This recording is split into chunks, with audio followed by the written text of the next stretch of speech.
नमस्कार दोस्तों, क्या हाल चाल है। मैं हूं आपका होस्ट एंड दोस्त अभिषेक गौर। तो दोस्तों, आज हम सेगमेंट में बात करेंगे हाईएस्ट पंजाबी ग्रॉसिंग मूवीज की। चलो दोस्तों, स्टार्ट करते हैं 2015 से। 2015 में पंजाब में जो मूवी रिलीज हुई थी वो थी सबसे ज्यादा कमाई करने वाली सरदार जी। सरदार जी ने उस साल सबसे ज्यादा कलेक्शन की थी। दिलजीत दोसांझ ने इस मूवी में बहुत अच्छी एक्टिंग की थी, और इससे पहले जट एंड जूलियट 1 और 2 में दिलजीत सुपरस्टार बन ही चुके थे। सरदार जी की टोटल कलेक्शन जो थी 38 करोड़ रुपए थी। उस टाइम पे दिलजीत की सबसे ज्यादा कमाई करने वाली मूवी बन गई थी। दिलजीत 2016 में जो पंजाब में सबसे ज्यादा कलेक्शन की थी जिस मूवी ने, वो थी लव पंजाब। लव पंजाब की जो टोटल ग्रॉस ऑफ कलेक्शन थी वो थी 25 करोड़ 16 लाख, जो कि लास्ट टाइम जो मूवी थी सरदार जी उससे बहुत ही कम थी। बात करते हैं 2017 की। 2017 में जो सबसे ज्यादा कमाई करने वाली मूवी थी वो थी मंजे बिस्तरे। में मुख्य कलाकार थे गिपी गरेवाल। तो गिपी गरेवाल ने भी अपना स्टारडम शो कर दिया था इस मूवी से।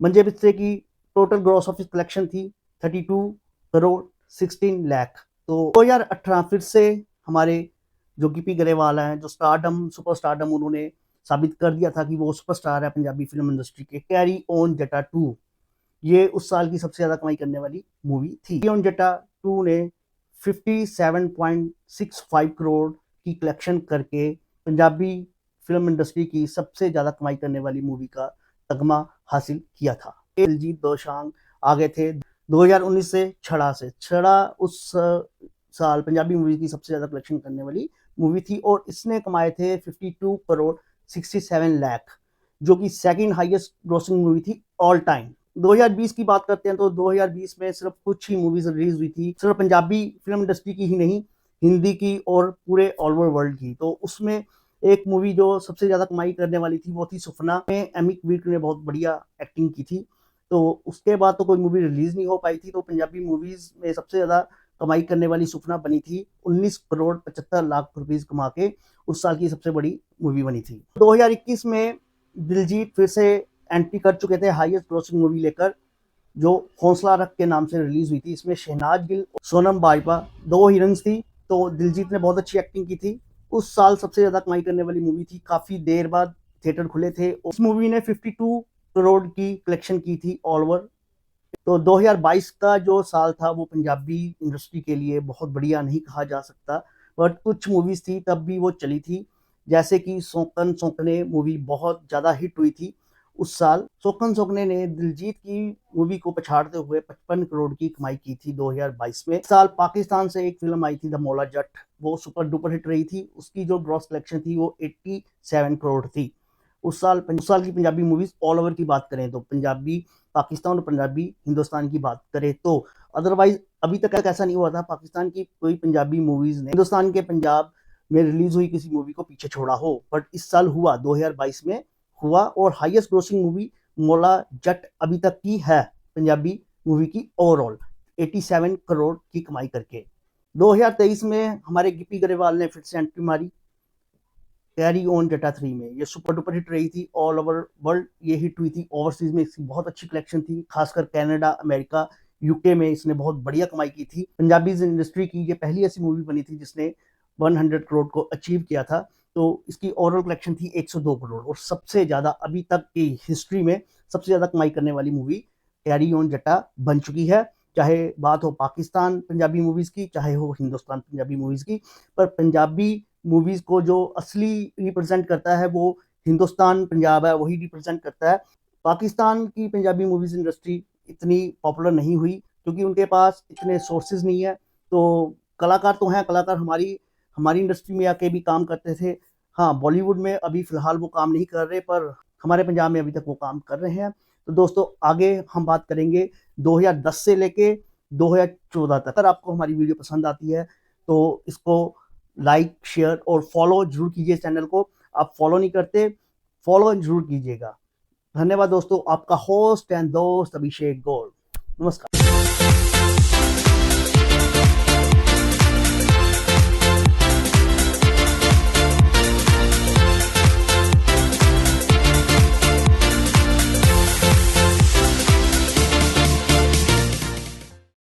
नहीं महंगाई दी गल छड़ गड्डियां बढ़िया मैगी हो गई आज। आहो यार मोटरसाइकिल लेना ही मैं ले आनी हो यार। मैं गड्डी लेनी मरीन तरह था। ओए यार तेरे पास इतना पैसा भी है तो थार ले लेगा थार ले लेगा थार ले लेगा।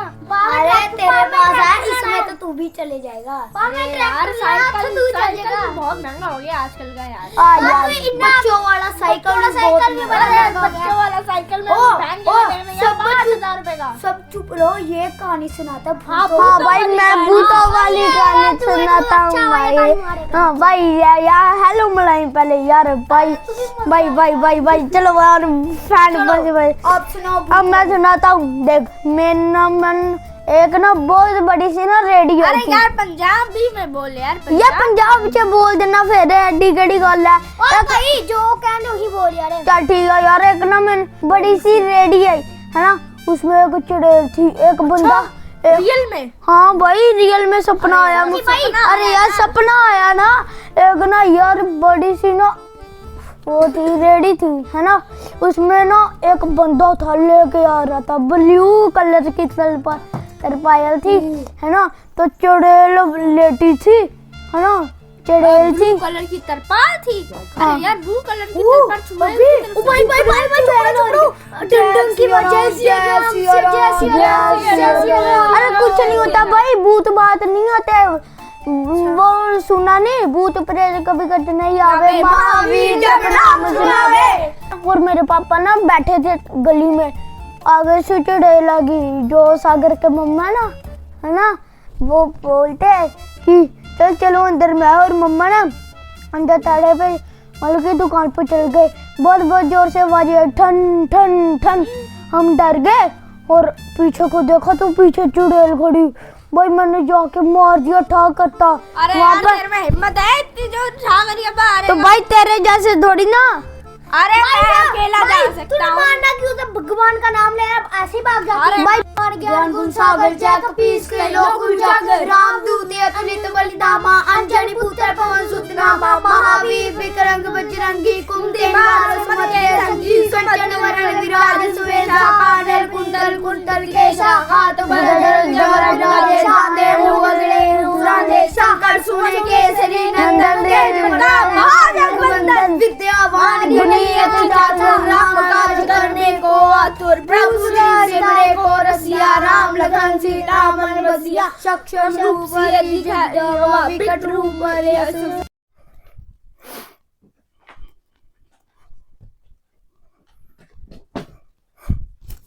नमस्कार दोस्तों, क्या हाल चाल है। मैं हूं आपका होस्ट एंड दोस्त अभिषेक गौड़ और स्वागत है आपका हमारे चैनल न्यूज लाइन लाइव में। दोस्तों आज हम वीडियो बनाएंगे हमारी जो ऑलरेडी सीरीज चल रही है। आज हमारी जो सीरीज चल रही है हमारी हाईएस्ट ग्रोसिंग मूवी की जो सीरीज चल रही है उस पे आज हम वीडियो बनाएंगे। और हमने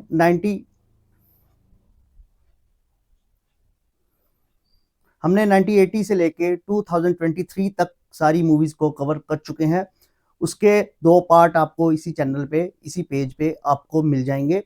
तो प्लीज़ अगर आपको ये वीडियो समझ ना आए कि क्या हो रहा है तो आप पहले 2 पार्ट जरूर देखें। और अगर आप जानना चाहते हो कि 1980 से लेके 2003 तक कौन सी movies year wise highest grossing category में रही तो आप वो वीडियो जरूर चेक कीजिए। तो दोस्तों आज हम बात करेंगे 1970 से लेके 1979 तक की जो हाईएस्ट ग्रोसिंग। आज हम बात करेंगे 1970 से लेके 1979 तक की जो हाईएस्ट ग्रोसिंग मूवीज है ईयर वाइज, उसके बारे में हम बात करेंगे। तो दोस्तों चलिए स्टार्ट करते हैं अपने इस सेगमेंट को।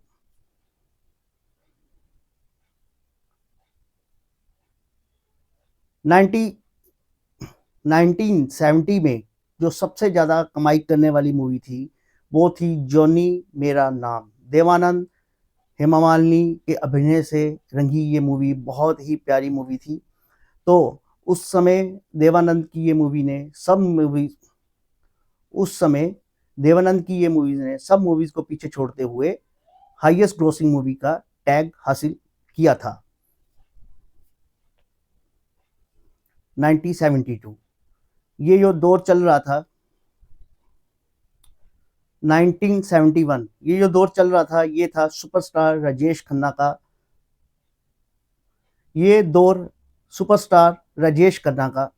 ये दौर भारत के सब प्रथम सुपरस्टार राजेश खन्ना का दौर चल रहा था।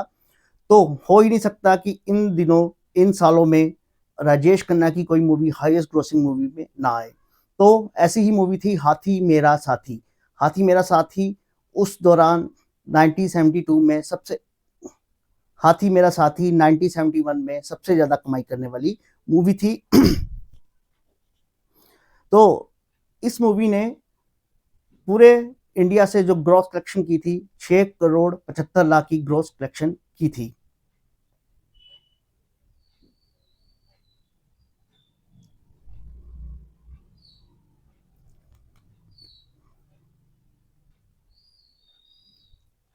हेमा मालिनी की एक और मूवी 1973 में हेमा मालिनी की सीता और गीता, जिसमें हेमा मालिनी का डबल रोल था।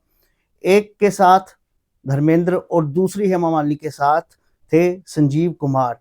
तो ये एक ही बहुत कंट्रोवर्शियल मूवी इसलिए भी मानी जाती है क्योंकि संजीव कुमार और धर्मेंद्र दोनों ही हेमा मालिनी से शादी करना चाहते थे।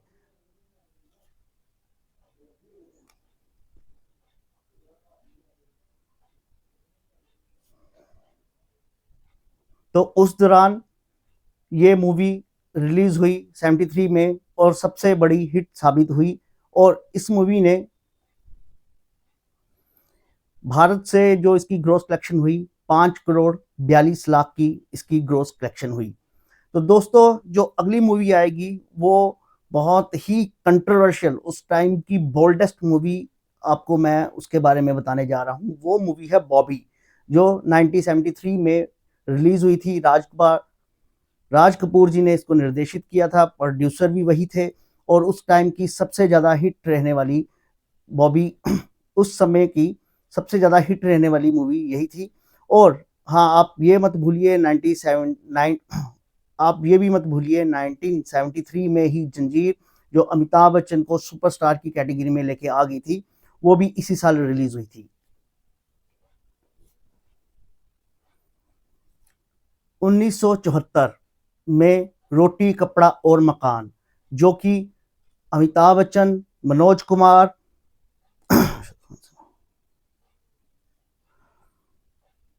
1974 में रोटी कपड़ा और मकान सबसे ज्यादा कलेक्शन करने वाली मूवी थी। इस मूवी ने उस समय 5 करोड़ 50 लाख रुपया, इस मूवी ने उस दौरान 8 करोड़ 75 लाख करोड़ की कमाई की थी, जो कि उस समय सबसे ज्यादा थी। और रोटी कपड़ा और मकान के जो कलाकार थे वो थे मनोज कुमार, अमिताभ बच्चन, शशि कपूर, शत्रुघ्न सिन्हा। और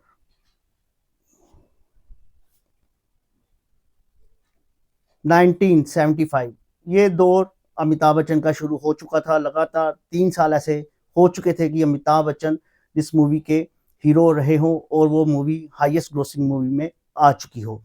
तो ये मूवी अमिताभ बच्चन का 1975, तब तक अमिताभ बच्चन का दौर शुरू हो चुका था और वो सुपरस्टार की कैटेगरी में आ ही चुके थे। तो 75 में शोले ने सबसे ज्यादा कलेक्शन की थी, जो काफी देर तक हाईएस्ट ग्रोसिंग मूवी रही ऑल टाइम के लिए। पर उस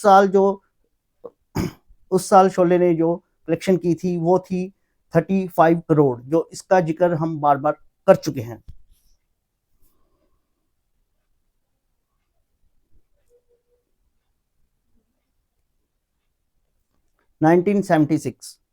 इसमें 1976 में सबसे ज्यादा कलेक्शन करने वाली मूवी थी हेरा फेरी, अमिताभ बच्चन और विनोद खन्ना। इसमें 1976 में सबसे ज्यादा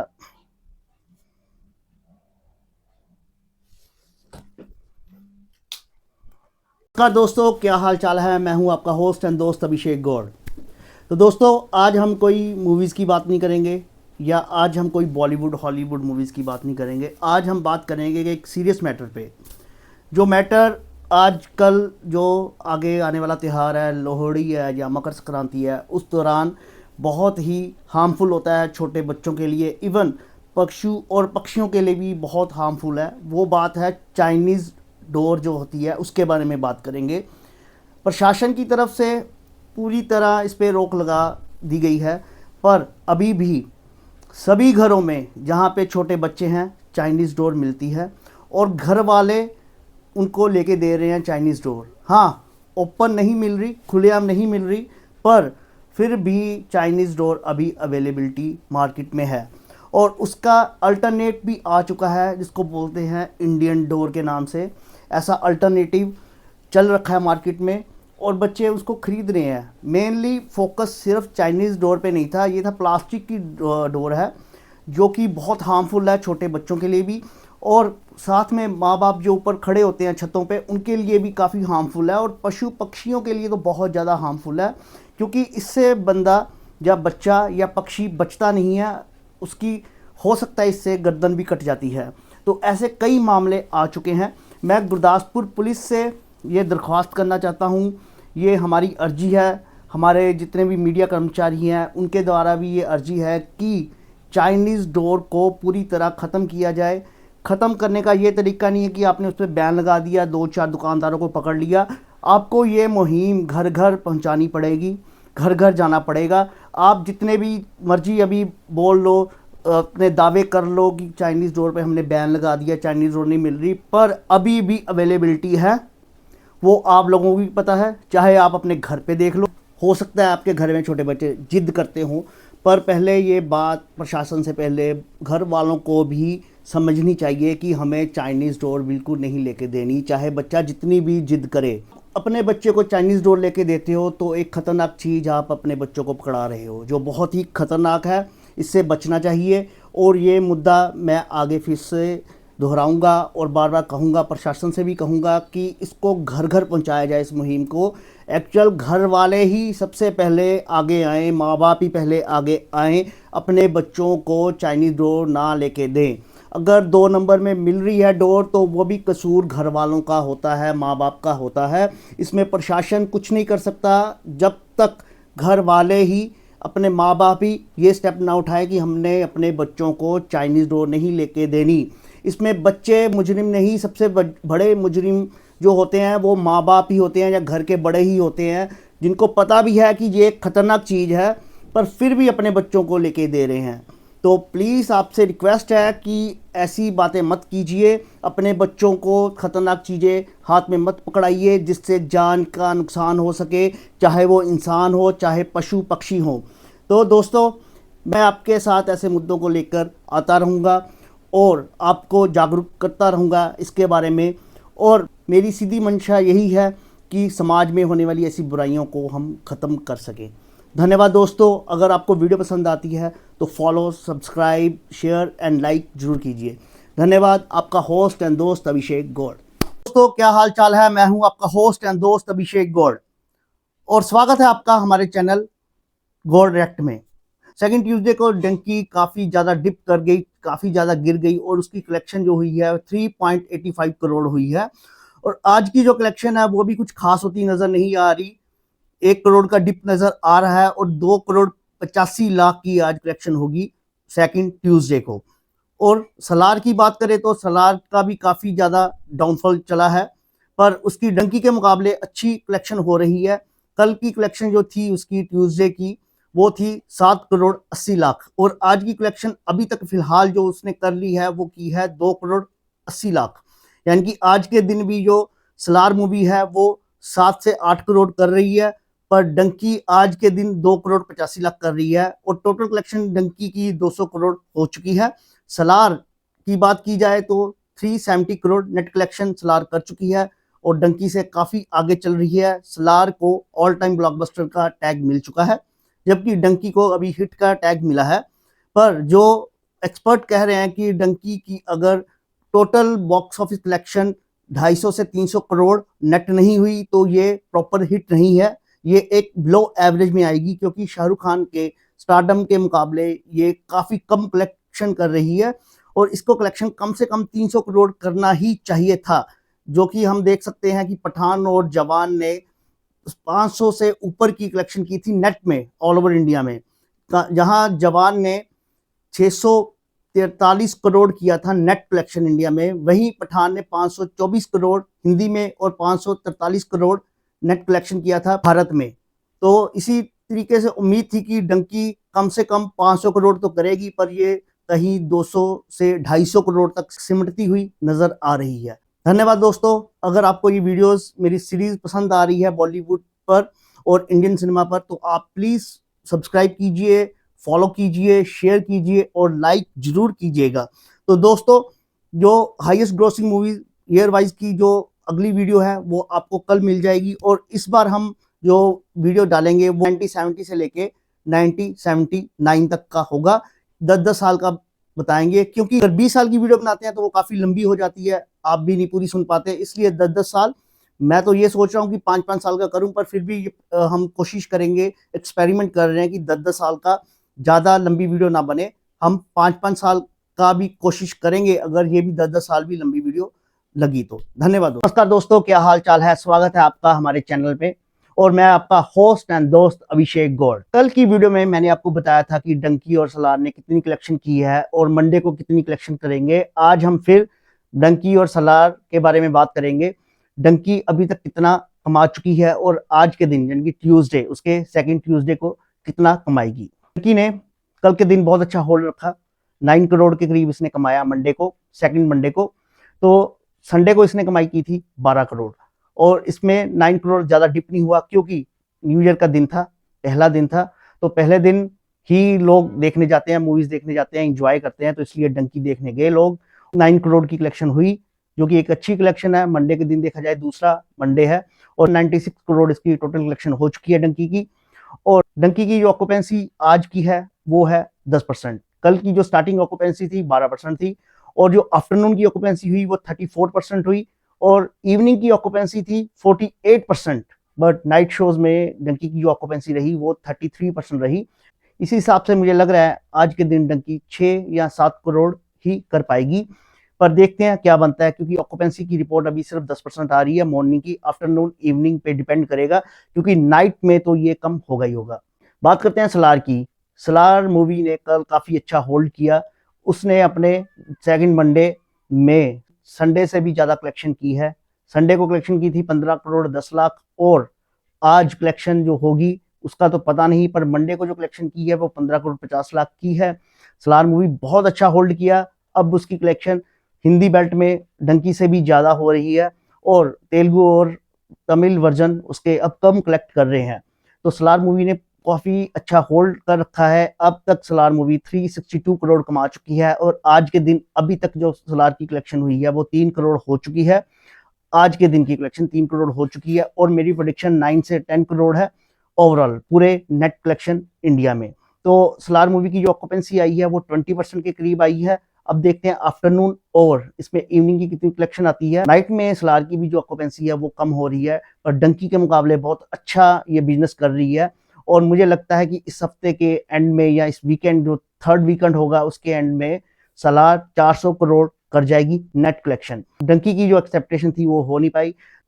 इवनिंग में आपको वीडियो बना के मैं बताऊंगा कि सलार कितना करेगी और डंकी कितना करेगी अपने सेकंड ट्यूसडे वाले दिन, और कल की भी प्रेडिक्शन आपको मैं बताऊंगा कि इतनी हो सकती है। अगर आपको वीडियो पसंद आ रही है, हमारी सीरीज पसंद आ रही है, जो अलग अलग सीरीज हम बना रहे हैं, तो प्लीज सब्सक्राइब, फॉलो और लाइक एंड शेयर जरूर कीजिए। आपका होस्ट एंड दोस्त अभिषेक गौड़, धन्यवाद। तो अभी हम आपको दिखाएंगे कि ये छत है ऐसी जहाँ पे लोग पतंग उड़ाते हुए दिखेंगे आपको। बस ये देखिए। अरे ये कौन है, चलो इनसे पूछते हैं ये कौन है। सलियासी बाबा। कौन? बस कौन हो आप? हम आपका इंटरव्यू लेने आए हैं। भाई इंटरव्यू वो क्या होता है? आपसे हम सवाल पूछेंगे, आप उनके आंसर देना। तुम कौन होते हो मुझसे सवाल पूछने वाले? पता नहीं मैं कौन हूँ। हम इंटरव्यू लेने वाले हैं। वो क्या होता है इंटर के व्यू? वो क्या होता है भाई? आप इतने मॉडर्न टाइप के सन्यासी बाबा है। हम मॉडर्न क्या होता है? हम मोढे को सीधा रखते हैं, मोढे को टर्न तो करते नहीं है, तो ये मॉडर्न क्या हुआ? हमें नहीं पता मॉडर्न क्या होता है। नहीं, आपने अपनी जर्नी कैसे स्टार्ट करी? आपने अपना घर परिवार कैसे छोड़ा? जर्नी मैंने स्टार्ट की थी, मुझे टिकट नहीं मिल रही थी दिल्ली की, तो मैं ढूंढ रहा था बहुत, तो मेरी जर्नी स्टार्ट हुई बिना टिकट के। मैं बिना टिकट के ट्रेन पकड़ ली, टीटी ने मुझे पकड़ लिया, मैंने टीटी के हाथ जोड़े तो उसने मेरे हाथ जोड़े और हथकड़ी बांध दी और जेल में ले गए। तो मेरी जर्नी ऐसे स्टार्ट हुई। तो जेल से फिर मैं 1, 2, 3, 4 महीने बाद छूटा, तो फिर वहाँ से मेरी जर्नी फिर से स्टार्ट हुई। तो अब मेरे पास घर पे आने के लिए भी पैसे नहीं थे, तो फिर मैंने सोचा अब घर तो जाना नहीं है, तो चलो हरिद्वार ही चलते हैं। तो फिर मेरी जर्नी वहाँ पे स्टार्ट हो गई। मैंने चोला पहना, ये वाला सन्यासी जो पहनते हैं दूसरा चोला पहनते हैं, तो बोलते हैं कि भाई हम सन्यासी हैं, और मैं चोला पहनता हूँ और थोड़ा सा बोलता हूँ भाई साहब प्लीज़ मेरे पास पैसे नहीं है, जाने दो, तो जाने देते हैं। अच्छा, तो आपकी उम्र कितनी है? मेरी उम्र देखिए, जब मैं घर से निकला था तो मेरी उम्र 120 साल थी। सब सन्यासी ऐसा बोलेंगे, बट भाई मैं नहीं बोलता, मेरी उम्र 109 साल थी। अब मुझे 500 साल हो गए घर से निकले हुए। तो 500 साल पहले तो ट्रेन चलती नहीं थी। आपको किसने बोला? नहीं, 500 आप साल थे? नहीं, हम नहीं थे, पर हिस्ट्री थी। हिस्ट्री थी ना, हिस्ट्री का पार्ट मैं भी था ना। आप थे हिस्ट्री के पार्ट? हाँ जी, कैसे थे? हमने हिस्ट्री पढ़ी है तो हम उसके आपने पार्ट पढ़ी है ना, मैंने देखी है। और तो आप देखने हो पे गए। ज़्यादा विश्वास होता है और पढ़ने में इतना विश्वास नहीं होता। मैंने तो देखा है, तो मैं आपने- एडवांस हूँ ना। कभी आ जाता हूँ, फ्यूचर में चला जाता हूँ, कभी भूतकाल में चला जाता हूँ। मेरे पास बहुत पावर्स हैं। तो आपके पास टाइम मशीन भी है? टाइम मशीन नहीं, मेरे पास पावर इतनी है, मैं आंखें बंद करता हूँ कहीं भी चला जाता हूँ। अब देखिए, देखिए मैं अब हुआ है, चंद्रमा पे हुआ है, आंखें बंद की। ये फुकरिया आप हमारे सामने नहीं मार सकते। बस ये फुकरी नहीं, ये आपकी मन की चंचलता है। आंखें बंद करो, सोचो मैं सूरज पे घूम रहा हूँ, तो आप सूरज पे घूमोगे, फिर वापस आ जाओगे। आंखें खोलोगे तो यहाँ पे वापस। अच्छा, तो आप लेके अगले साइड में ये क्या रखा हुआ है? ये बस ये क्या होता है कि हम क्या करते हैं कि शौचालय तो जाते नहीं है, तो जो खुली जगह होती है वहाँ पे देखना पड़ता है कोई बैठा तो नहीं है। फिर कोई नहीं होता तो ये दूर देखने के लिए होता है, नहीं होता तो हम चले जाते हैं शौचालय। और कोई काम हमारे पास थोड़ी है। तो आपके मम्मी डैडी का क्या नाम है? बस वो 2000 साल पहले की बात है, उसको हम भूल गए हैं। 2000 साल पहले आपने अकबर को भी देखा है? बस ये हम क्या क्या बोला आपने? आपने अकबर को भी देखा है? अक्का, हाँ अक्का बूटा हमारे घर पे लगा होता था, तो बेर भी थे, और अक्के बूटे में हम बेर उगाते थे, उसको अकबर बोलते थे, अकबेर। डॉक्टर साहब मेरे कंधे पर बड़ी दर्द हो रही है। कंधे से हाथ उठाओ और ठीक हो जाएगी। आप तो कोई दवाई तो लिखो। डॉक्टर साहब मेरे कंधे में बड़ी दर्द होती है जब मैं हाथ रखता हूँ। अच्छा, फिर एक काम करो, कंधे से हाथ हटा लो, फिर ठीक हो जाए। ऐसा थोड़ी होता है, दवाई लिखाओ कोई। अच्छा, फिर एक काम करो, एक टेस्ट कर लो, एक ब्लड टेस्ट कर लो और एक MRI करवा लो, और टोटल आपका बिल हो गया 30,000। है तो यार डॉक्टर साहब मेरे कंधे की दर्द ना ठीक हो गई है, मैं जा रहा हूँ। है 30,000? मेरे कंधे की दर्द निकल गई है, मैं घर जा रहा हूँ। खत्म कर लिया, चाय पी लिया। प्रिंस जी हमारे जो पत्रकार हैं, दीनानगर के जो नए आयाम पे पहुंचा दिया इन्होंने जर्नलिज्म को। भाई साहब ये बंद करो आवाज। जर्नलिज्म को एक नए आयाम पे लेके गए हैं दीनानगर के डिस्ट्रिक्ट गुरदासपुर में। जर्नलिज्म क्या होता है, दैट्स इन्होंने शो कर दिया, इन्होंने दिखा दिया है कि जर्नलिज्म एक्चुअल में क्या होता है, कैसे इमोशंस को आप बाहर लेके आते हो। इनके इमोशंस आप देखोगे तो आपको पता लगेगा कि वाकई ये एक रिपोर्टर क्या होता है। बाकी मैं सिंपल और स्ट्रेट ये बोलना चाहता हूँ कि रिपोर्टिंग अगर देखनी है तो इनकी देखो।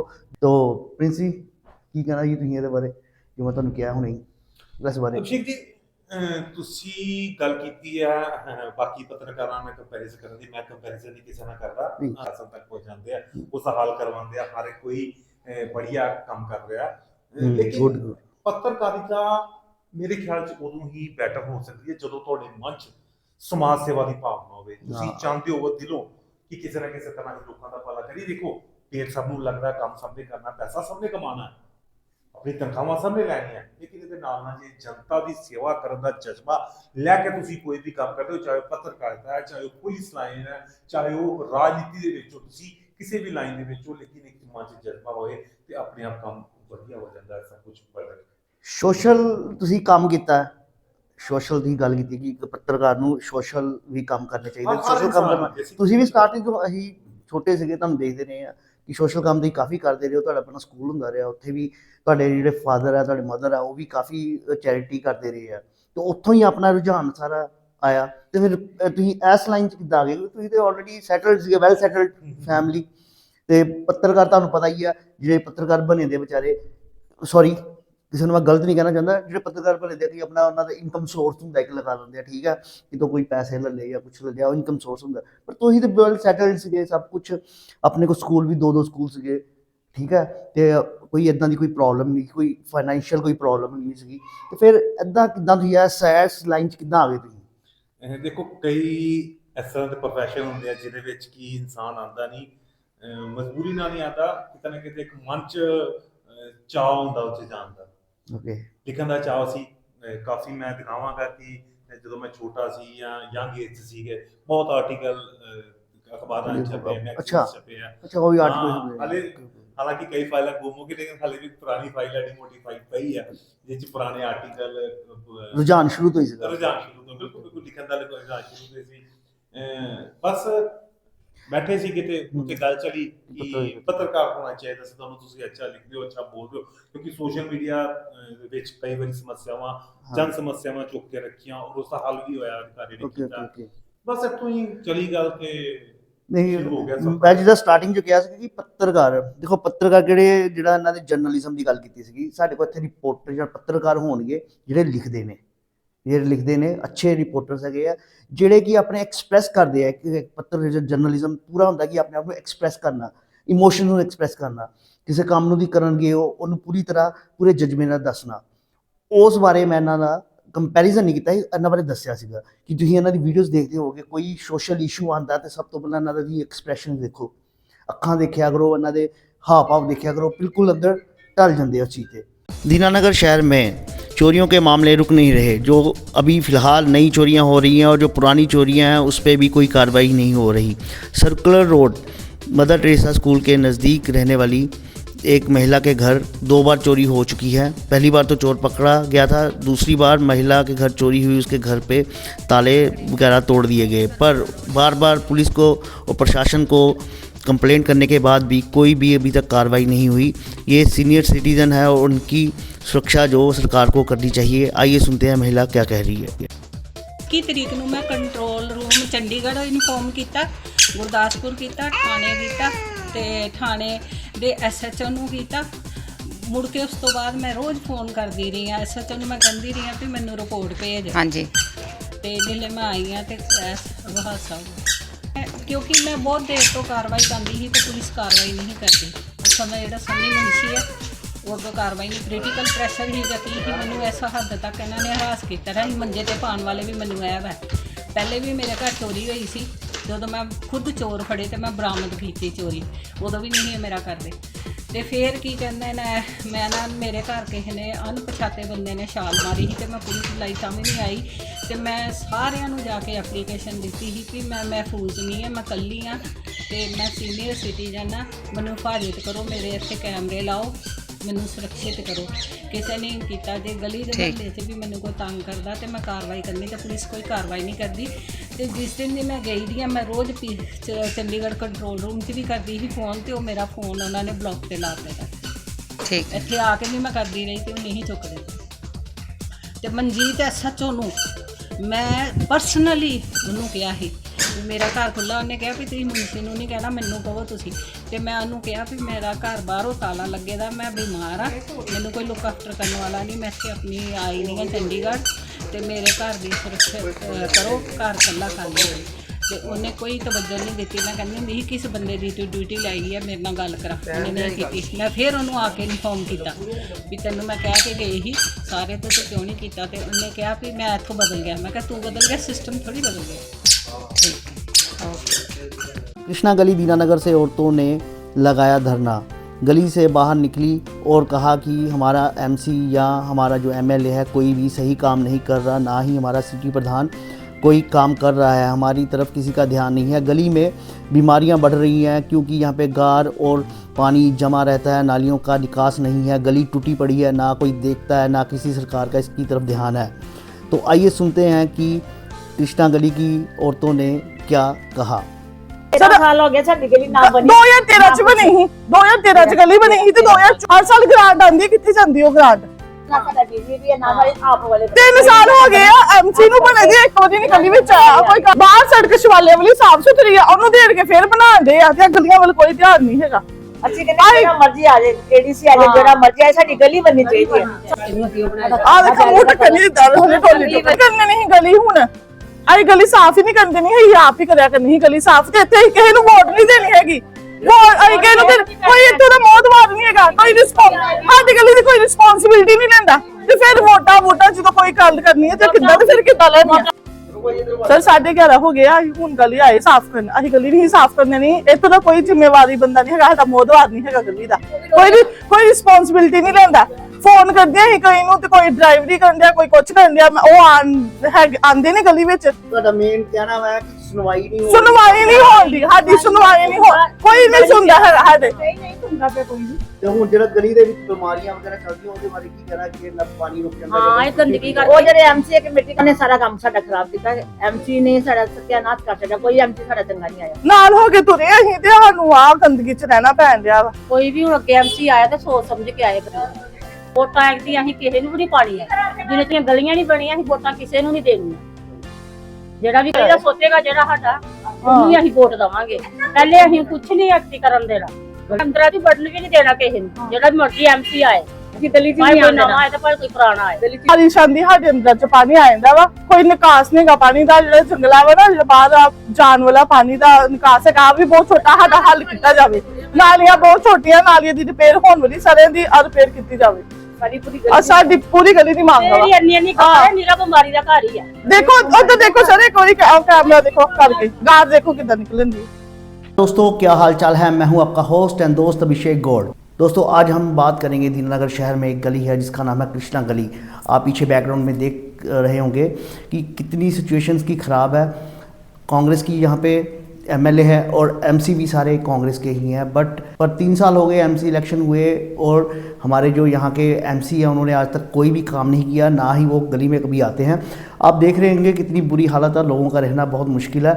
कई बार लोग उनके पास गए भी पर उन्होंने कोई जवाब नहीं दिया और सुनने में आता है कि ग्रांट आई थी पर ग्रांट कहाँ गई वो हमें आज तक पता नहीं चला। तो दोस्तों ये गली में रहना बहुत मुश्किल है और इस वीडियो को ज़्यादा से ज़्यादा शेयर करें और लोगों तक पहुँचाएँ ताकि ये हमारी हाई कमांड तक जा सके और इस गली का कुछ जो बदहाल है ये गली वो उसकी हालात में सुधार हो सके। गली में से निकलना ही बहुत मुश्किल है, तो वो वहाँ पे जो रह रहे होंगे उनका क्या हाल हो रहा होगा। काफ़ी बीमारियों से वो जूझ रहे हैं, काफ़ी घर में कोई फंक्शन होता है, कोई बाहर से आता है तो इम्प्रेशन भी बहुत ख़राब पड़ता है। इम्प्रेशन की बात बाद में की जाए, पहले बीमारियां ही बहुत इस गली में पनप रही हैं। तो मेरी रिक्वेस्ट है जो भी ये वीडियो देख रहे हैं वो आगे शेयर करें और कोई भी जो अधिकारी इसको देख रहा है जल्दी से जल्दी ठीक किया जाए। देखिए सर निकलना मुश्किल है, कोई नॉर्मल निकल नहीं सकता, गली के बीच में से नाली निकली हुई है। ये देखिए सर प्लीज़ इसका कुछ हल करवाइए, बहुत बहुत धन्यवाद होगा आपका।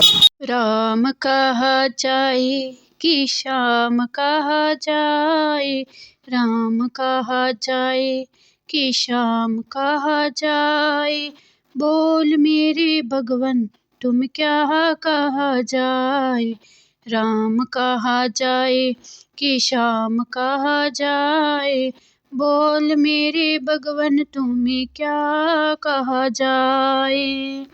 राम बन के हैं धनुष के धारा, राम बन के धनुष को धारा, श्याम बन के चक्र को धारा, श्याम बन के चक्र को धारा। सुबह लिया जाए या शाम लिया। मेरी चौखट पे चल के आज चारों धाम आए हैं, बजाओ ढोल स्वागत में, मेरे घर राम आए हैं। कथा सबरी की जैसे जुड़ गई मेरी कहानी से, ना रोको आज धोने दो। अयोध्या के लिए रवाना हुए, जब वहाँ लाठीचार्ज भी हुआ। जेल को तोड़ने के पश्चात भागे भी, लेकिन लाठीचार्ज सहारनपुर में हुआ। ने ऐसी व्यवस्था की हुई थी कि वहाँ असल में जा ही कोई नहीं सकता था। बोरियों में बांध के डिबो दिया गया। हमको जेल में ले गए, कोतवाली में ले गए। नमस्कार दोस्तों, क्या हाल चाल है। मैं हूं आपका होस्ट एंड दोस्त अभिषेक गौड़। तो दोस्तों, आज हमारे लिए एक बहुत बड़ा दिन है, बहुत खुशी वाला दिन है। आज रामलला जी की वापसी हुई है अयोध्या में। पर ये खुशी वाला दिन हमारे लिए इतना आसान नहीं था जितना आसान हमें लग रहा है। रामलला को वापस अयोध्या में स्थापित करने के लिए 1990 में रथ यात्रा स्टार्ट हुई थी। तो हमारे कई कार सेवकों ने वहां पे अपना बलिदान भी दिया था। 1992 में विध्वंस हुआ था बाबरी मस्जिद का, तो हमारे यहाँ से कई कार सेवक गए थे।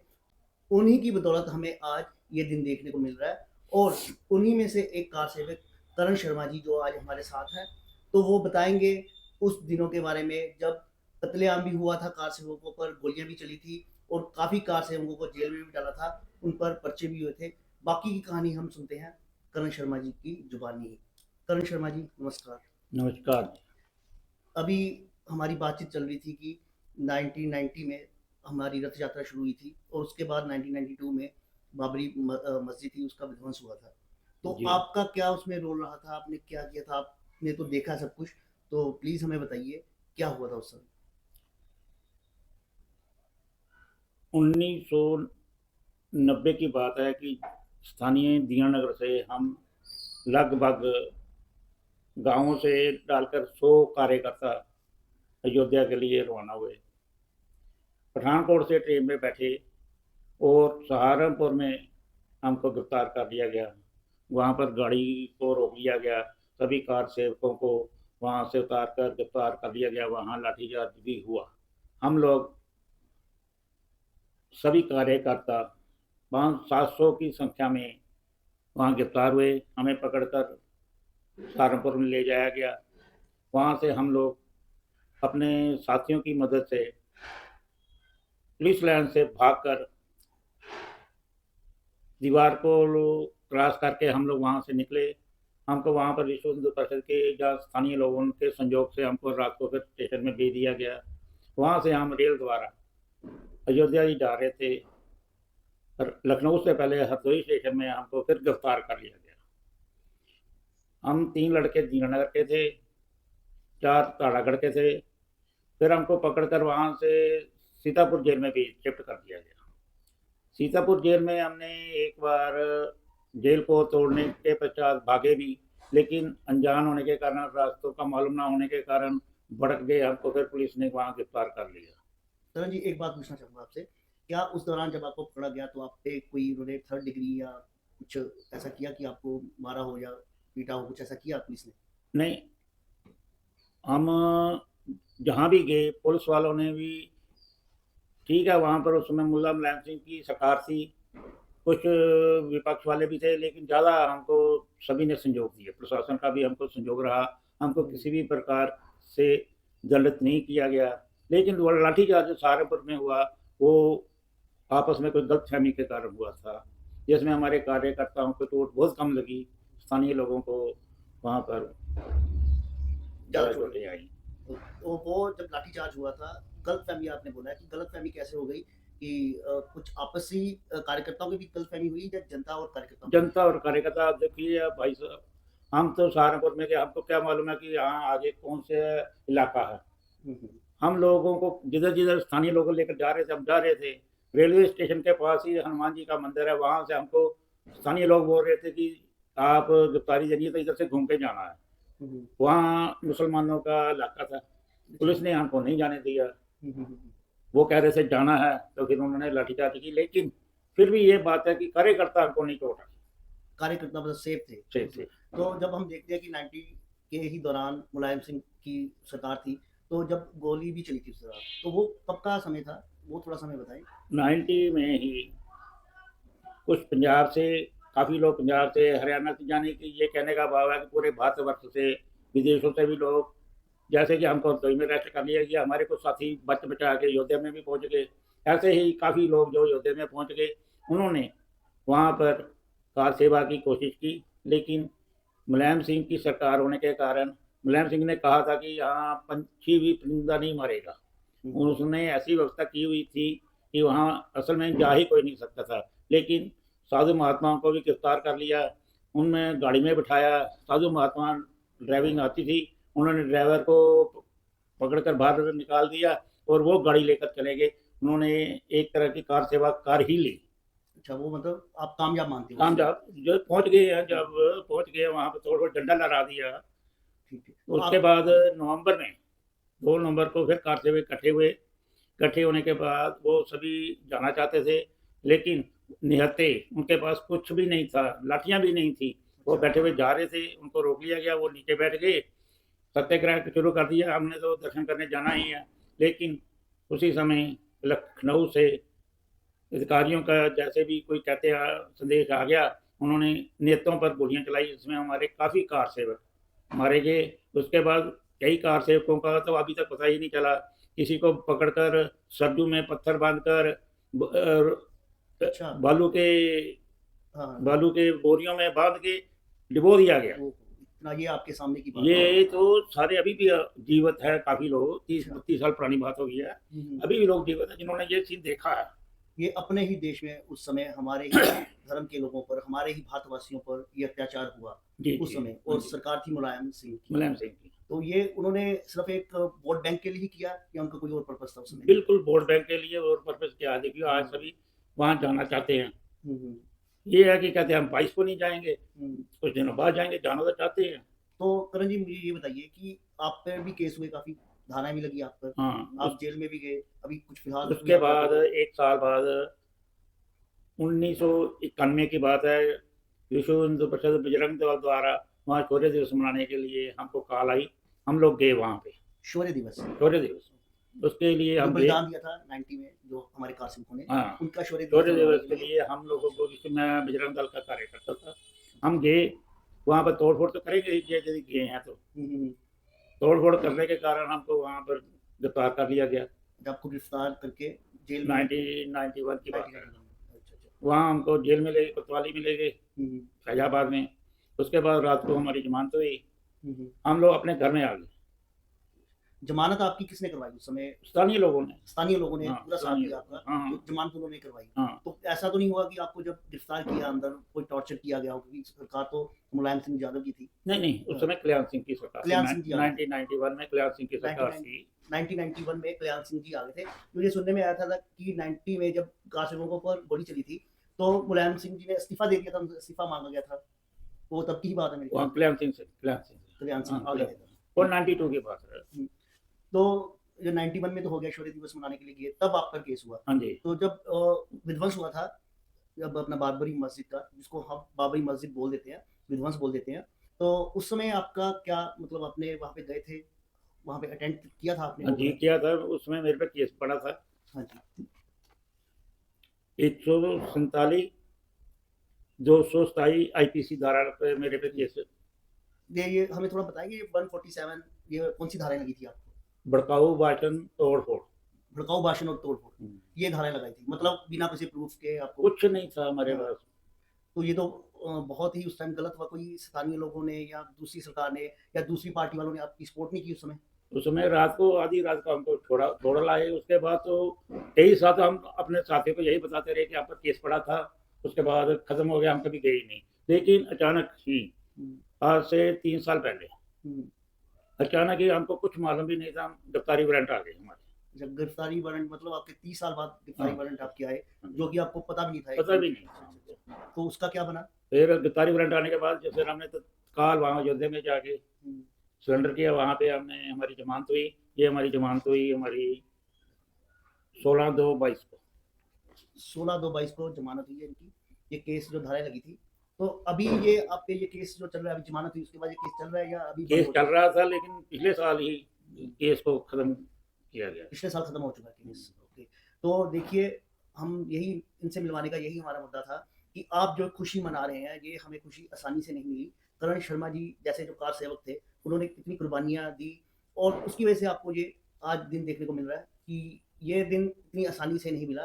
तो इन्होंने अपने बारे में सब कुछ बताया। तो उसके बाद जो 92 जब हो गया था, तो उसके बाद फिर क्या प्रोसेस रहा, कैसे? अभी देखो, अभी तो हमें सुनने को मिलता है कि केस चला, अदालत में हम जीते, है ना। 92 में भी हम 92 में भी मैं वही था जब ये ढांचा को तोड़ा गया, उसी समय मैं वही पे था। Okay okay. उसके बाद 2 दिनों बाद RSS विश्व हिंदू परिषद पर बैन लगा दिया गया। अच्छा, बैन लगा दिया था क्या पूरे ऑल ओवर इंडिया में बैन? पूरे इंडिया में। तो किस बात के लिए बैन लगाया था? बस ये बाबरी मस्जिद को तोड़ा है। बाबरी मस्जिद को तोड़ने के। तो शिवसेना ने भी उस समय काफी सुनने को आता है कि उनके जो कार्यकर्ता थे शिवसेना के, वो सबसे पहले ऊपर गए थे, ऐसा कुछ हुआ था? ये बजरंग दल, विश्व हिंदू परिषद, शिवसेना की बात नहीं, तमाम हिंदू। अच्छा, तमाम हिंदू आप बोलते हैं, क्योंकि ये राजनीतिक पार्टी आजकल अपना फायदा लेने के लिए बोलते हैं कि अलग अलग पार्टी ने हमारा ये योगदान है, पर इन्होंने जैसे बोला है कि तमाम हिंदू इकट्ठे हुए थे, तो उन्होंने ही वो बाबरी मस्जिद है उसको तोड़ा था। तो मैं ये इनसे पूछना चाहता हूँ, अभी 92 जब खत्म हो चुका, बाबरी मस्जिद टूट गई थी, उसके बाद कैसे प्रोसेस चला कि हम यहाँ तक पहुंचे? उसके बाद कोर्ट केस चलते रहे। कोर्ट केस उसी समय हो गया था या कोर्ट केस बाद में हुआ? कोर्ट केस तो 49 का चल रहा है। अच्छा, कोर्ट केस। अब आज एक बात हमें ये भी क्लियर हुआ है कि 49 से, यानी आजादी के बाद से ही कोर्ट केस चल रहा है। तो कोर्ट केस में क्या एक्चुअली तो ये कोर्ट केस 1800 कितने के चल रहे हैं। अच्छा, लेकिन हाँ, आजादी के बाद जो चल रहे हैं ना, निर्मोही खड़ा हो गया, दूसरा खड़ा हो गया, तीसरा खड़ा हो गया, ये 1947 के बाद ये लगातार कोर्ट केस चल रहे हैं। ये 6 दिसंबर 1992 को जब ये मस्जिद को तोड़ा गया, उस समय भी यही था कि आजकल फैसला आ जाएगा, आजकल फैसला आ जाएगा, आजकल फैसला आएगा, लेकिन सरकार कह लो, सुप्रीम कोर्ट कह लो, दबाव कह लो, कुछ भी कह लो, फैसला नहीं आता था। इसलिए उस समय कार्यकर्ता भड़के हुए थे, उन्होंने वो फिनिश कर दिया काम। तो आपका कहने का मतलब है कि उस टाइम की जो सरकारें थी वो बिल्कुल भी साथ नहीं देती थी, चाहे हिंदू का कोई भी मुद्दा होगा या हिंदू की भावनाओं के साथ खिलवाड़ होता रहा है, तब आज़ादी के बाद भी। आज़ादी से लेकर, ये नहीं हम कहते बीच में भी हिंदू सरकारें आई हैं, नाम तो नहीं मैं लेता, किसी ने भी कुछ नहीं किया हिंदुओं के लिए। ये पिछले 2014 से लेकर जब मोदी जी आए, स्पष्ट मैं कह रहा हूँ, पूरे पंजाब की बात नहीं, पूरे हिंदुस्तान की बात है। हिंदू कहने से भी घबराता था। देखिए, हम तो पत्रकार हैं, तो हम तो ये किसी भी पार्टी के लिए नहीं बोल सकते, पर जो सच्चाई है वो आपके सामने है। क्या क्या हुआ, क्या क्या किया, क्या क्या इन्होंने सहा, तो वो एक हम अपने ही अगर गांव में, अपने ही शहर में गिरफ्तार हो जाते हैं तब बड़ी बात होती है, हमें टेंशन लग जाती है। पर ये कार से जैसे करण शर्मा जी वहाँ पे गए, यहाँ से 1000 किलोमीटर की दूरी पर वहाँ पे गिरफ्तार हुए, कोई घर वाला नहीं था पास में, तो इन पे क्या बीती होगी और कितनी कुर्बानियां दी है। आज जो ये हम दिन देख रहे हैं, रामलला जी की स्थापना हुई, वापिस आए घर, जो ये चीजें देख रहे हैं, तो इन जैसे कई लोगों की मेहनत ही है, कुर्बानियां ही है। तो करण जी, अब आप क्या सोचते हो कि आगे वाला भविष्य कैसा है? कि जैसे आपने बोला कि पिछले 10 साल से हिंदू अपने आप को हिंदू बोलना शुरू किया है, तो ये चीजें अब सामने दूसरी, जैसे मथुरा में भी एक ऐसी है मस्जिद है जिसमें बोलते हैं कि हिंदू मंदिर है, और दूसरी काफी ऐसी है जगह। इस समय पूरे वर्ल्ड में कह लो, भारतवर्ष में तो पक्का हिंदू जाग गया है। जागने के बाद पहली बार एकत्रित हुआ, एक साथ हुआ है, नहीं तो हिंदू ही हिंदू के लिए मुसीबत बनी हुई थी। हिंदू ही हिंदू की बात को काटता था। हमारे पिछली जो सरकारें थी उनमें तो 80% हिंदू ही हैं, 90% हिंदू ही हैं, लेकिन वो हिंदुओं के विरुद्ध थे। तो ऐसा क्या बात थी कि वो हिंदुओं के विरुद्ध ऐसे कार्य करते थे, या अपनी सब राजनीति चमकाने के लिए? राजनीति चमकाने के लिए, देखिए ये तो होता ही है, जो नेता होता है, बड़ा नेता था, उसके इशारे पर तो सभी को चलना पड़ता है, नहीं तो कुर्सी नीचे से किसको जाती है। तो करण जी, अभी आप भी बयान सुन रहे होंगे कि कांग्रेस ने मना कर दिया आने के लिए, पर उनके कई नेता हैं जो है ना, वो अभी आना चाहते हैं और आए भी हैं। तो इस मुद्दे पे वो कांग्रेस के खिलाफ खड़े हुए दिख रहे हैं, आपको कैसा लगता है? आए भी हैं, आएंगे भी। अच्छा, कुछ को छोड़ के, कुछ को जो जुनूनी है। देखिए ना, मुलायम सिंह भी यादव है, एक हिंदू होते हैं, हाँ, वो सुना कि कृष्ण जो भगवान थे उनके ही related उनके थे ना? वंशज हैं यादव, उनके वंशज होने के बाद भी उन्होंने गोली चलाई। यदि वो कार सेवा नहीं करना चाहते तो कहाँ करने थे, गोली ना चलाते। और भी तो कई होते हैं रास्ते होते हैं जिनसे बलपूर्वक उनको गिरफ्तार करते, जेल में भेज देते, नेते बैठे हुए थे। आप लोगों को ने भी वीडियो देखी होगी 1992 की, 92 की छोटी 90 की जो आपने वीडियो देखी है, वो तो नेते बैठे हैं। बिल्कुल बिल्कुल।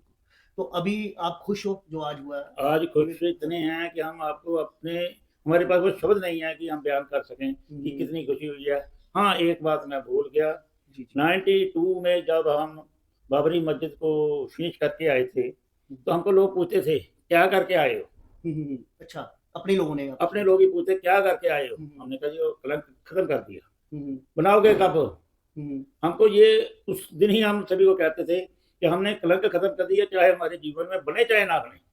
अब कलंक तो नहीं कहीं कोई नजर आएगा, ये बाबरी मस्जिद है। जो कलंक 5 साल लेकिन पुराना हमें बहुत खुशी इस बात की है कि हमारे जीते जी, हमारे जीवन काल में ये मंदिर बन गया। पिछले मैं 2 साल में लगभग 6 महीने वही रहता था, अयोध्या में ही रहते थे। कोर्ट पे जाना 2-2 महीने, वहाँ 1.5 महीना रहना पड़ता था मेरे को। 1 तारीख ली है, दूसरी तारीख भी खत्म करके ही आऊँगा। 2-2 3-3 अलग केस चलते थे आपके? हाँ, अलग अलग केस चले हैं। तो देखिए ऐसे इतनी आसानी से हमें आज खुशी वाला दिन नहीं मिला, इतनी कुर्बानियां इसके पीछे। और मैं इनसे एक बात पूछना चाहता हूँ कि अयोध्या जी आज जैसे रामलला जी का स्थापना हुई, वहाँ पे घर वापसी हुई, तो वहाँ पे क्या इनको कोई लेटर आया या इनको इनविटेशन मिला, या ये जा सकते थे गए नहीं? कोई इनके बारे में थोड़े से इनके विचार लेते हैं कि आप अपनी मर्जी से नहीं गए वहाँ पे? देखिए जी, मैं तो पहले बताया ना भी आपको कि मैं तो 2-2 महीने, 1.5 महीना, 2-2 महीने में रहता था। एक भी अधिकारी आ जाता था ना, जो 1 किलोमीटर का सफर है 5 किलोमीटर तय करना पड़ता था। आज तो वहाँ पर बहुत ज्यादा हमें स्थानीय लोगों के कॉल भी आई है, कहा भी है लोगों का, मैं कहते आएंगे तो सभी के लिए तो है मुश्किल। बिल्कुल बिल्कुल। ये तो बात है कि एक वीआईपी आने से सारा प्रशासन हिलता है।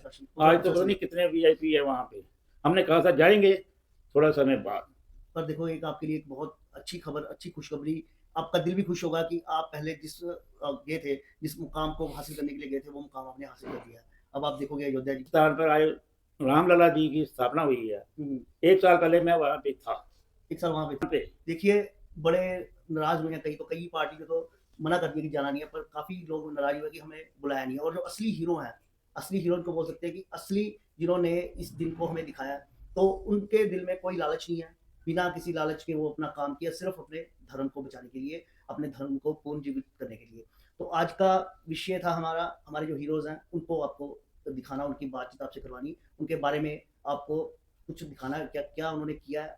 आज जो रामलला जी की स्थापना हुई है, उनके लिए इन जैसे लोगों की क्या कुर्बानियां हैं। आपका बहुत बहुत शुक्रिया, आपसे हम मिले, हमारे लिए भी बहुत एक सौभाग्य की बात है कि हम आज ये दिन देख रहे हैं, आप लोग कैसे देख रहे हैं। तो कुछ और लास्ट एक वर्ड बोलना चाहोगे अपने जो यूथ है, जो नौजवान है हिंदू, उनके लिए? हम तो आने वाली नौजवान पीढ़ी से यही बेनती करेंगे कि आप सब हिंदू एकजुट होकर रहिए। जैसे कि इस समय आज मेरे पूरे जीवन में पहली बार दिन में दिवाली मनाई गई है। आगे सदा सभी दिवालियां जो मैंने देखी थी रात को ही मनाई जाती थी, लेकिन आज इतना प्रसन्न है लोग कि सुबह दोपहर 12 बजे 1 बजे इतना पटाखा चलाया, इतना तो रात को भी नहीं चलता था। तो रात को जो चलेगा वो अलग। आपका क्या प्रोग्राम है रात को? आज रात को हम आपको वीडियो भेज देंगे, ये बच्चे चलाएंगे, हम इनके लिए ये कहाँ गए पटाखा बताओ, वो दिखाएंगे। हाँ ये देखिए करण शर्मा जी ने, ये करण शर्मा जी ये हम लेकर आए हैं जी। पटाखा है, देखने में बहुत छोटा सा है, लेकिन इसमें एक समय में इसको हाथ से पकड़ चलाएंगे 288 बार ये शूट करेगा। ये बच्चों के लिए पूरी दिवाली की तैयारी कर रखी है। मैं रात को आने की कोशिश करूंगा और लाइव आपको दिखाएंगे कि कितनी खुशी है, और इन्होंने कुछ इसके बदले में मांगा तक नहीं है सरकार से। नहीं तो क्या होता है कि लोग छोटी सी कुर्बानी करते हैं और धरना दे के बैठ जाते हैं कि हमें ये चाहिए वो चाहिए। इन्होंने अपने लिए, अपने परिवार के लिए कुछ ऐसा कुछ नहीं रखा, पर हमारा धर्म है, हम लोग ऐसे लोगों को हमें सामने लेके आना चाहिए। आपके नज़दीक भी कोई ऐसे हैं जिन्होंने कुर्बानी करी उस समय पर, तो प्लीज़ हमें बताइए, DM कीजिए।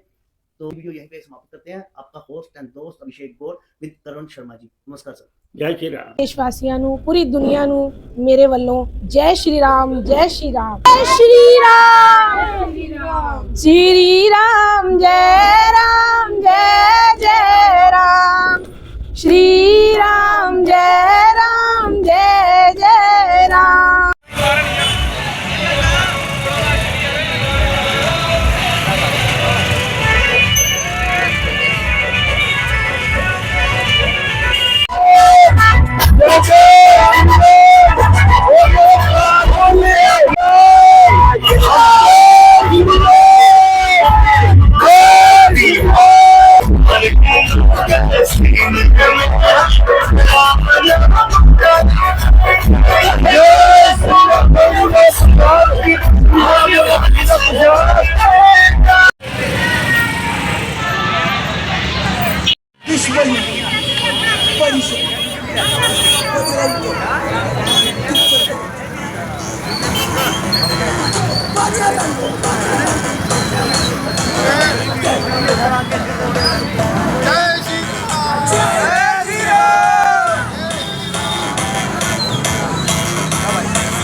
जय श्री राम, जय श्री राम। जिवें तुसीं देख सकते हो पूरा बाजार बिल्कुल रामने होया पिया वा।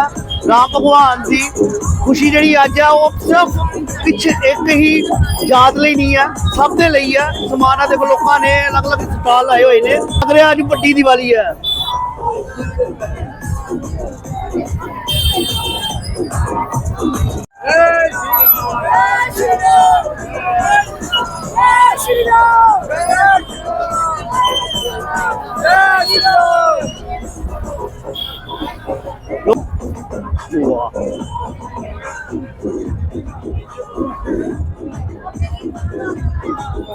ਪਿੱਛੇ ਤੁਸੀਂ ਦੇਖਦੇ ਆ ਰਹੇ ਹੋ, ਹੁਣ ਆਪਾਂ ਦੇਖਦੇ ਆ ਬਾਜ਼ਾਰ ਦੇ ਅੰਦਰ ਵੀ ਕਾਫੀ ਸਟਾਲ ਲੱਗੇ ਨੇ।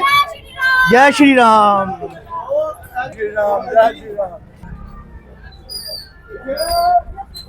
जय श्री राम।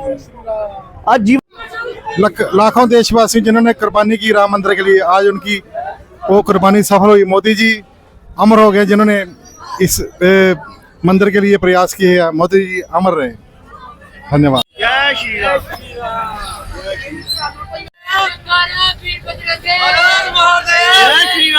जय श्री राम, जय श्री राम। ਲੋਕਾਂ 'ਚ ਉਤਸ਼ਾਹ ਤੁਸੀਂ ਦੇਖ ਸਕਦੇ ਹੋ। ਅੱਜ ਦੇ ਦਿਨ ਦਾ ਕਿੰਨਾ ਉਤਸ਼ਾਹ ਹੈ। ਲੋਕ ਬਾਈਕ ਤੇ ਜਾ ਰਹੇ ਆ, ਬੱਚਿਆਂ ਦੇ ਛੋਟੇ ਬੱਚੇ ਤੋਂ ਲੈ ਕੇ, ਜੈ ਸ਼੍ਰੀ ਰਾਮ ਬੇਟਾ, ਛੋਟੇ ਬੱਚੇ ਤੋਂ ਲੈ ਕੇ ਵੱਡਿਆਂ ਤੱਕ ਤੁਸੀਂ ਦੇਖ ਸਕਦੇ ਹੋ ਜੀ। जय जयकार, जय जयकार, जय श्री राम। ਅੱਜ ਭਗਵਾਨ ਰਾਮ ਜੀ ਦੀ ਸਥਾਪਨਾ ਹੋਈ ਹੈ, ਜੋ ਜ਼ਿੰਦਗੀ ਦੇ ਵਿੱਚ ਅਸੀਂ ਵੀ ਕਹਿ ਸਕਦੇ ਹਾਂ ਕਿ ਅੱਜ ਆਪਣੀ ਲਾਈਫ ਦੇ ਵਿੱਚ ਅਸੀਂ ਭਗਵਾਨ ਰਾਮ ਜੀ ਦੇਖ ਲਏ ਆ। ਇਹੋ ਜਿਹਾ ਉਤਸਵ ਅਸੀਂ ਜ਼ਿੰਦਗੀ 'ਚ ਕਦੇ ਨਹੀਂ ਦੇਖਿਆ ਕਿਤੇ ਵੀ। ਅੱਜ ਦੇਖਿਆ ਕਿ ਛੋਟੇ ਤੋਂ ਛੋਟਾ ਬੱਚਾ ਹੋਏ ਚਾਹੇ ਵੱਡਾ ਹੋਏ, ਸਾਰੇ ਰਾਮ ਨਾਮ ਦਾ ਜਪ ਕਰ ਰਹੇ ਆ। ਮੋਟਰਸਾਈਕਲ ਤੇ ਜਾ ਰਹੇ ਆ, ਛੋਟੇ ਛੋਟੇ ਬੱਚੇ ਝੰਡੇ ਲੈ ਕੇ ਜਾ ਰਹੇ ਆ। ਹਰ ਦੁਕਾਨ ਦੇ ਬਾਹਰ ਦੇਖਿਆ ਜਾ ਰਿਹਾ, ਜਿਵੇਂ ਆ ਦੇਖੋ ਕਿ ਹਰ ਦੁਕਾਨ ਦੇ ਬਾਹਰ ਝੰਡੇ ਨੇ। ਇਹਦੇ ਬਾਰੇ ਕੀ ਵਿਚਾਰ ਤੁਹਾਡੇ? ਇਹ ਸਭ ਉਹਨਾਂ ਭਗਵਾਨ ਰਾਮ ਜੀ ਦੀ ਕਿਰਪਾ ਜੀ, ਜਿਨ੍ਹਾਂ ਨੇ ਭਗਵਾਨ ਰਾਮ ਜੀ ਨੇ ਸਾਡੇ ਤੇ ਕਿਰਪਾ ਕੀਤੀ ਹੈ ਕਿ ਸਾਨੂੰ ਉਤਸ਼ਾਹ ਦਿੱਤਾ। ਪੂਰਾ ਸ਼ਹਿਰ 'ਚ ਚਿਲਮਿਲ ਹੋ ਰਿਹਾ, ਦੁਕਾਨ ਤੇ ਭਗਵਾਨ ਦਾ ਨਾਮ ਲਿੱਤਾ ਜਾ ਰਿਹਾ ਔਰ ਸ਼ਹਿਰ 'ਚ ਬਹੁਤ ਹੀ ਖੁਸ਼ਹਾਲੀ ਛਾਈ ਹੋਈ ਹੈ। ਭਗਵਾਨ ਰਾਮ ਜੀ ਦੀ ਕਿਰਪਾ ਹੋ ਰਹੀ ਹੈ। ਅਸੀਂ ਇਸ ਕਹਿੰਦੇ ਭਗਵਾਨ ਰਾਮ ਜੀ ਸੇ ਇਹੀ ਪ੍ਰਾਰਥਨਾ ਕਰਨੇ ਆ ਕਿ ਸਦਾ ਸਾਰਾ ਉਮਰ ਇਸ ਤਰ੍ਹਾਂ ਸਿਲਸਿਲਾ ਚੱਲਦਾ ਰਹੇ ਤੁਹਾਡਾ। ਦੇਖੋ ਜੀ, ਇਹ ਬਹੁਤ ਪੁਰਾਣਾ ਲਟਕਿਆ ਹੋਇਆ ਸੀ, ਇਹ ਮੰਦਿਰ ਬਣਿਆ, ਸਾਨੂੰ ਬਹੁਤ ਖੁਸ਼ੀ ਹੈ। ਉਹਦੀ ਖੁਸ਼ੀ ਵਿੱਚ ਆਏ ਸੀ। ਚਾਹ ਦਾ ਤੇ ਰਸਾਂ ਦਾ ਲੰਗਰ ਲਾਇਆ ਜੀ। ਦੇਖੋ ਇਹ ਪਿੱਛੇ ਵੀ ਦੇਖਿਆ ਕਾਫੀ ਸਟਾਲ ਲੱਗੇ ਨੇ, ਹਾਂਜੀ। ਭਾਈ ਨੇ ਵੀ ਸਟਾਲ ਲਾਇਆ ਵਾ ਜੀ। ਸਿਰਫ ਰਾਮ ਭਗਤ ਜਿਹੜੇ ਜਾ ਰਹੇ ਆ, ਸਿਰਫ ਰਾਮ ਭਗਤ ਨਹੀਂ, ਸਾਰੀ ਦੁਨੀਆ ਹੋਰ ਕੇ ਅੰਦਰ ਸਟਾਲ। ਬਿਲਕੁਲ ਜੀ, ਹਾਂਜੀ ਜੀ। ਇਹ ਬੱਚੇ ਨੇ ਦੇਖੋ ਆਪਣੇ ਫੇਸ ਤੇ ਵੀ ਰਾਮ ਨਾਮ ਲਿਖਵਾਇਆ। ਰਾਮ ਰਾਮ ਜੀ, ਰਾਮ ਰਾਮ ਜੀ, ਰਾਮ ਰਾਮ। ਇਹ ਅਸੀਂ ਖੁਦ ਲਿਖਾਇਆ ਜੀ। ਤੁਸੀਂ ਵੀ ਲਿਖਾਇਆ ਜੀ? ਹਾਂਜੀ। ਚਲੋ, ਜੈ ਸ਼੍ਰੀ ਰਾਮ। ਕਿ ਦੇਖ ਸਕਦੇ ਹੋ ਮੰਦਿਰ ਦੇ ਬਾਹਰ ਕੁਝ ਯੁਵਕ ਜਿਹੜੇ ਆਉਣ ਜਾਣ ਵਾਲਿਆਂ ਦੇ ਸਭ ਤੇ ਰਾਮ ਨਾਮ ਦੀ ਸਟੰਪ ਲਗਾ ਰਹੇ ਨੇ।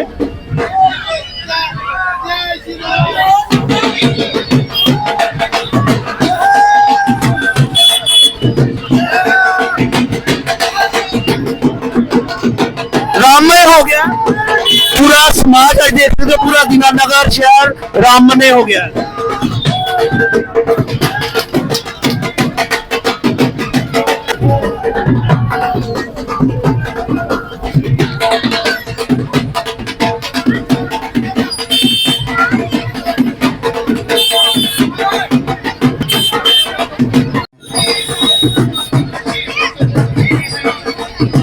ਤੁਸੀਂ ਦੇਖ ਰਹੇ ਹੋ ਬੱਚੇ ਆਪਣੇ ਆਪ ਲਿਖਵਾ ਰਹੇ ਆ।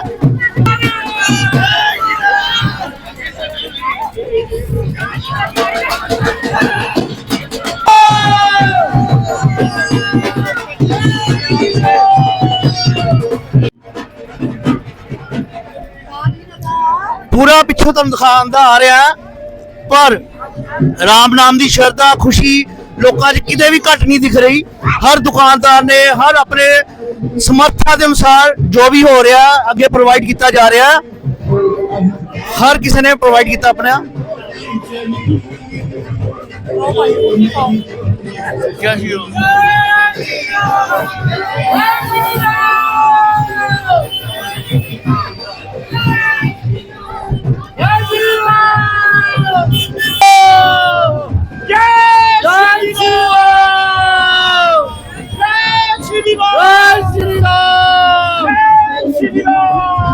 ਅੱਜ ਪੂਰਾ ਮਗਨਮय ਹੋ ਗਿਆ ਰਾਮ ਨਾਮ ਨਾਲ। ਤੁਸੀਂ ਦੇਖਦੇ ਹੋ ਜੀ ਸਮਰੱਥਾ ਲੋਕਾਂ ਦੇ ਵਿੱਚ ਹੈ, ਉਸ ਹਿਸਾਬ ਨਾਲ ਆਪਣਾ ਰਾਮ ਨਾਮ ਦੇ ਨਾਮ ਤੇ ਖੁਸ਼ੀ ਮਨਾ ਰਹੇ ਨੇ ਲੋਕ।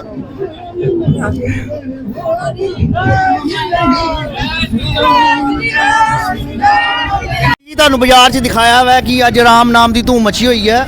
ਹਰ ਕਿਸੇ ਨੇ ਆਪਣੇ ਆਪਣੀ ਸਮਰੱਥਾ ਦੇ ਅਨੁਸਾਰ ਕੋਈ ਸਟਾਲ ਲਗਾਇਆ ਜਾਂ ਆਪਣੇ ਹਿਸਾਬ ਨਾਲ ਖੁਸ਼ੀ ਮਨਾ ਰਹੇ ਹੈ। ਤੁਸੀਂ ਦੇਖ ਰਹੇ ਹੋ, ਤੁਹਾਨੂੰ ਮੈਂ ਪੁੱਛਦਾ